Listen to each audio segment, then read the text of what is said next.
Wasak yung bubong natin. Grabe. Pinakamalakas na hangin na naranasan ko. Sobrang lakas mga ka-farmers, parang ipo-ipo.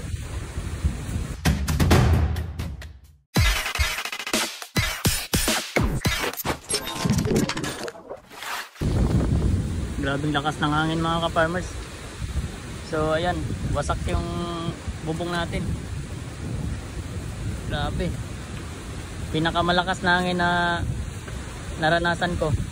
Sobrang lakas mga ka-farmers, parang ipo-ipo. Umiikot yung hangin. Talagang inangat niya yung tali na kahoy mga ka-farmers.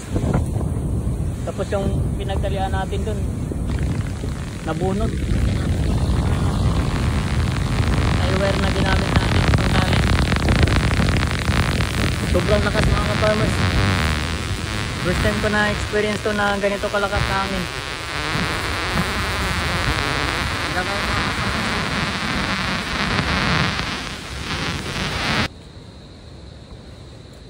Grabe ang lakas ng hangin mga ka-farmers. First time ko ma-experience yung ganong kalakas. Imagine mga ka-farmers, oh. Ang laking kahoy ito.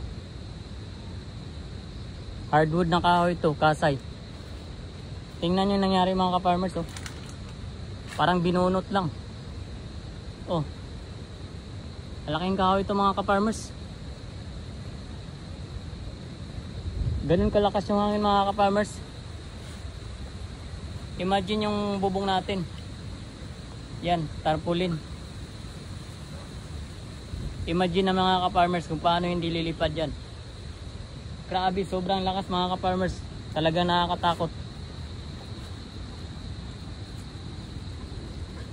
Sobrang nakakatakot mga ka-farmers. Para nagkakapobia ako dun sa hangin na yun.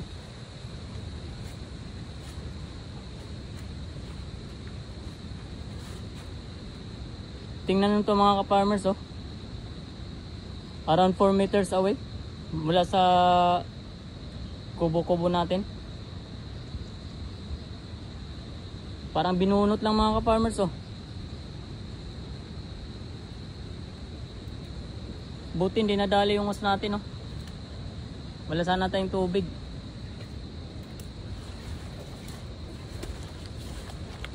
Laking kahoy ito mga ka-farmers. Hindi ko ma-imagine to na mabubunot tong kahoy na to. Kasi natatabunan pa to mga ka-farmers doon sa isang malaking kahoy, oh. Pero bunot. Parang hindi kasi normal hangin yung dumaan mga ka-farmers. Parang ipo-ipo. Talagang umiikot yung hangin. Grabe, nakakatakot yun mga ka-farmers. So yung daanan natin ng motor wala na. Hindi na tayo makakapasok dito.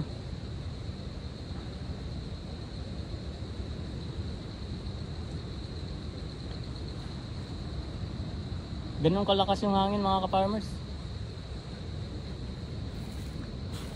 So maharangan na yung daanan natin.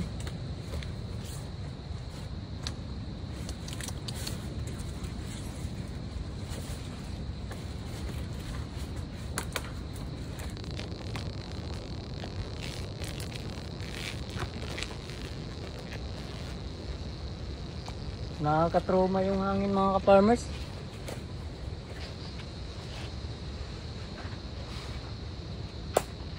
Imagine, no?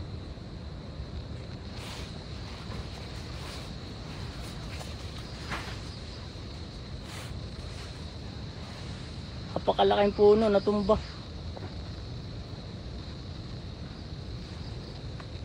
Sobrang nakakatakot yan mga ka-farmers. Hindi ko ma-imagine yung lakas ng hangin na yun. Sobrang lakas.